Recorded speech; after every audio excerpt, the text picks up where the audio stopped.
publishers have turned to loot boxes to offset the increased cost of game development, and while there are flaws in that perspective, there are other ways to make money that don't feel pressured or pay to win.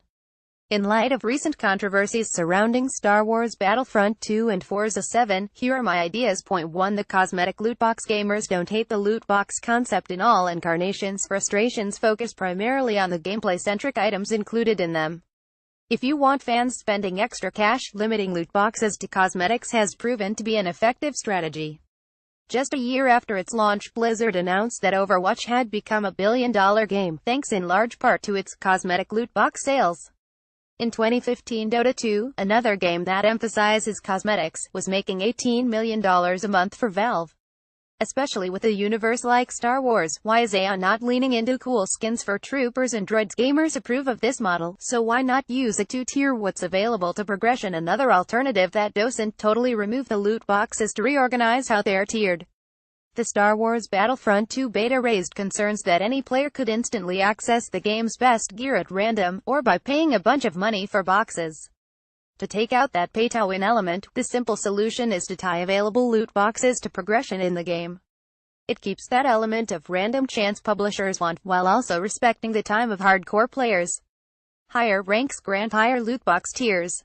It's plain and simple. Point 3. Premium games. This concept is a little out of left field, but if a $60 price point truly is too low to recoup development costs, maybe the option should exist to purchase $70 or $80 versions of games with no microtransactions or loot boxes whatsoever.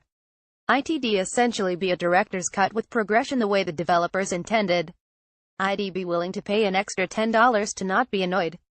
Would you pay more than $60 if a game didn't have loot boxes or microtransactions? Photo. PlayStation Store. This strategy has been used in mobile games before, and it could have a place in certain AAA titles. Competitive experiences may get a little messy because it's weird to split communities working under different conditions, but it could prove beneficial to publishers and gamers alike. Point 4. Reasonable season pass. Is one of the biggest reasons Battlefront 2 features loot boxes is players of its 2015 predecessor didn't like its $50 season pass. Not enough folks invested in it, and it further split the community for those who had.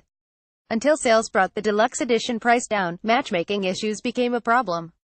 To work around that, why not just sell the season pass for $20? It's reasonable to think a larger portion of the fan base would be willing to invest, so the loss might not be as sizable as it appears. Again, the concept of the season pass was not bad. It was the constantly escalating price of them that turned fans away. Point 5. Microtransactions to guide progression. If developers must include microtransactions, it's more palatable to avoid random progression. It would take some balancing to ensure things aren't pay-to-win, but if desired items can be bought directly, it becomes much easier for players to tailor their progress without wasting time on chance.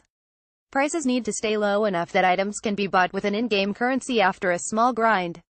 If costs are balanced with the gamer first as opposed to the business, audiences will be willing to deal with it. How do you feel about the pervasive nature of loot boxes in games like Battlefront 2 and Forza 7? Are you willing to defend them? Tell us in the comments section.